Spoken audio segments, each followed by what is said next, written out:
താങ്കൾ ജയിലിൽ പോയത് അതിനകത്തല്ലേ? ഇനിയൊന്നും നോക്കാനില്ല, അകത്ത് കയറ്റരുത്, അടിച്ച് പണി കഴിച്ചോളാം. താങ്കൾ ജയിലിൽ പോയത് അതിനകത്തല്ലേ? മര്യാദക്ക് ഇല്ലെങ്കിൽ ഞാൻ മഹാ ചീത്ത. ജയിലിൽ പോയത് എന്തിനാന്നറിയില്ല. എന്താ ഇതൊക്കെ ഒരു സാധനം? ഏറ്റവും ആദ്യം വരുന്ന ഏതൊക്കെയാണെന്ന് അറിയാം. സിഗരറ്റും ഡ്രിങ്ക്സും, പോസ്റ്റ് ഡ്രഗ്സ്. അതിന് താഴെ നിങ്ങൾ പറയുന്ന ഈ സാധനങ്ങളൊക്കെ വരുന്നുള്ളൂ. ഇപ്പൊ എങ്ങനെയുണ്ട്? ചോദ്യം ഇതാണെന്നല്ല, നാരായണ പൂരായണ പോവേ. തനിക്കൊരു വിചാരമുണ്ട് താ ഏതോ കോപ്പിലെ വലിയ രാജാവാണ്. താ ഒരു പുല്ലുമല്ല. അപ്പൊ ലഹരി എന്ന് ഡ്രഗ്സ് എന്ന് ചോദിക്കുമ്പോൾ മദ്യവും സിഗരറ്റും എന്ന് പറയുന്നത് ഉദ്ദേശിക്കുന്നത് മയക്കുമരുന്നാണ്. ഓടിക്കോ, എന്തിനാ ഓടുന്നത്? അല്ലാതെ ആൽക്കഹോൾ അല്ല ഡ്രഗ്സ് എന്ന് പറയുന്നത്. മദ്യവും മയക്കാൻ ഉപയോഗിക്കുന്ന ഡ്രഗ്സ് ആണ്.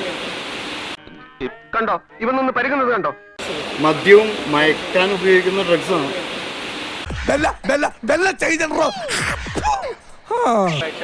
അതിനെന്താ ഞാൻ പറയണ്ടപ്പോ? അപ്പൊ ഞാൻ ചോദിക്കട്ടെ, മദ്യവും എന്റെ മുന്നിൽ ഡ്രഗ്സ് ആണ്.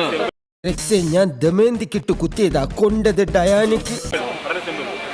മദ്യവും പുകവലിയും അല്ലെങ്കിൽ സിഗരറ്റും ഡ്രഗ്സ് ആണെന്ന് നിങ്ങൾ വിചാരിക്കുന്നുണ്ടെങ്കിൽ അത് ഡ്രഗ്സിന്റെ വിഭാഗത്തിൽ പെടും. അത് പറഞ്ഞപ്പോ നീ എന്തിനാ ഞെട്ടിയത്? കുട്ടി മാമയ്ക്ക് എന്നെ വിശ്വാസമില്ലല്ലോ എന്നോർത്തപ്പോ ഞാൻ ഞെട്ടി മാമ. അതല്ലേ ഞാൻ പറഞ്ഞത്.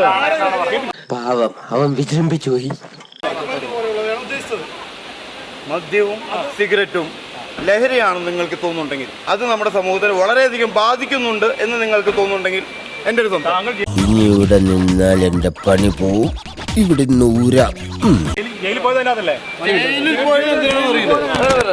ജയിലിൽ പോയത് എന്തിനാന്നറിയില്ല. ഈ നായിന്റെ മോനെ ഇനി ഞാൻ കൊന്നുകളയും.